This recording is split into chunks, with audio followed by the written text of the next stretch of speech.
బాధితురాలిని కలిసి వచ్చారు, అక్కడ పరామర్శించి వచ్చారు. లోపల పరిస్థితి ఎట్లా ఉంది, ఆమె ఆరోగ్య పరిస్థితి డాక్టర్లు ఏం చెప్పారు? డాక్టర్లు చెప్పడం ఇప్పుడైతే వెంటిలేటర్ పైన ఉంది, ప్రాణాపాయ స్థితి నుంచి అయితే బయటపడ్డది ఆమె. సో ఆమె సేఫే, కానీ వెంటిలేటర్ పై ఉన్నది. వెంటిలేటర్ రేపటి వరకు తీయొచ్చు. ఫేస్ మొత్తం షేప్ అవుట్ అయిపోయింది. సో ఇంకా నాకు తెలిసి ఇంకో 1-2 ప్లాస్టిక్ సర్జరీస్ రిక్వైర్ అవుతుండొచ్చు. సో తను టైం పడుతుంది బయటికి రానికైతే. సో ఈ ఘటన పట్ల ఒకవైపు ఆదివాసీ మహిళ ఆటో డ్రైవరు దాడి చేయడం కూడా, ఆ పాశవిక దాడి, ఈ చర్య పైన ఏం జరిగింది అనుకుంటారు? దీని వెనుక ఉన్నది ఎవరు అనుకుంటారు? దీని వెనుక ఎవరంటే ఇప్పుడు వాడి పేరు, వాడి ఊరు చూస్తే వాడికి ఎంఐఎం అండదండలు ఉన్నట్టు, ఆడ లోకల్ లీడర్లోనే ఎంఐఎం సపోర్ట్ ఉన్నట్టుంది. ఎందుకంటే ఈ లుచ్చాలకి లఫంగాలకు సపోర్ట్ చేసే పార్టీ ఎంఐఎం పార్టీ.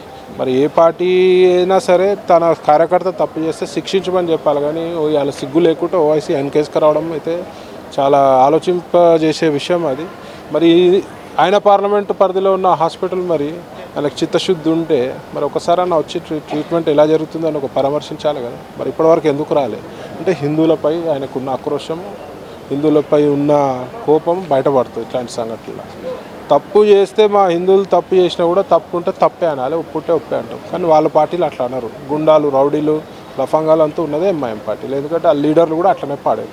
సో వానికి అక్కడ లోకల్ ఎంఐఎం సపోర్ట్ చేస్తున్నట్టు, వాళ్ళకి వీళ్ళు సపోర్ట్ చేస్తున్నట్టు. మరి ఈ విషయంలో మరి ఈ గవర్నమెంట్ ఎంత మటుకు దర్యాప్తు చేసి ఎంత మటుకు ఆమెకి న్యాయం చేస్తుంది అనేది చూడాల్సిన అవసరం.